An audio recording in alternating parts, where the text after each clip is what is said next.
नमस्कार, मी Gautam Kamble. GK. News मराठीमध्ये आपलं सर्वांचं स्वागत. तुम्ही पाहत आहात मराठवाड्याच्या कुशीतलं जी.के. न्यूज मराठी.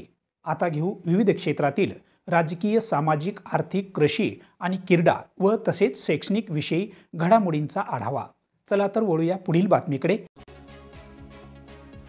12वी बोर्ड परीक्षेच्या अनुषंगाने महाराष्ट्र राज्यामध्ये काफीमुक्त अभियान प्रभावीपणे राबवले जात असताना आता 21 फेब्रुवारी 2025 पासून 10वी बोर्डाच्या परीक्षेला सुरुवात होणार आहे.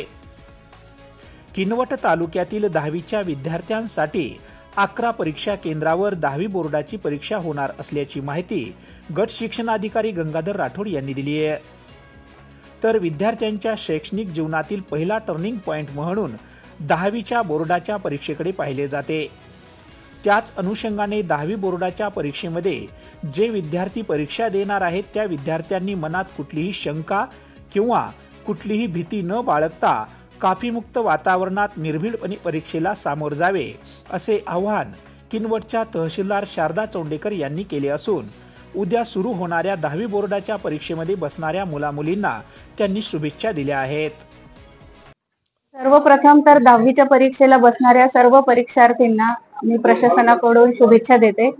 चांगल्या पद्धतीने आपण सर्वांनी अभ्यास केलेला आहे आणि आता परीक्षेची वेळ आहे, तर आपण अगदी निर्भय आणि भयमुक्त वातावरणामध्ये परीक्षा द्याव्यात आणि आपल्या मेहनतीवर विश्वास ठेवावा. त्याचबरोबर या सर्व प्रकरणांमध्ये आपण सगळ्यांनी कॉपीमुक्त अभियानात सर्व प्रशासनाला साथ द्यावी आणि प्रशासन सुद्धा कॉपीमुक्त अभियानासाठी सज्ज असून सर्व परीक्षा केंद्रावरती बैठे पथक तसेच फिरते पथक आहेत ते पथक नेमलेले आहेत आणि ते पथक कार्यरत आहेत. जसे 12वीच्या परीक्षेमध्ये बैठे पथक आपलं कार्य करतायत, फिरते पथक सुद्धा वेगवेगळ्या परीक्षा केंद्रावरती भेटी देत आहेत. तसेच या शालांत परीक्षेला सुद्धा भरारी पथक आहे ते भेटी देणार आहेत. बैठे पथक सुद्धा सगळ्या परीक्षा केंद्रावरती कामकाज पाहणार आहेत आणि भयमुक्त व कॉपीमुक्त अशा पद्धतीने अगदी ट्रान्सपरंट अशा परीक्षा इथे पार पाडल्या जातील अशी मी आपल्याला ग्वाही देते. तुम्ही पाहत आहात महाराष्ट्राच्या कुशीतलं जी.के. न्यूज मराठी. सात जनतेची, भूमी महाराष्ट्राची.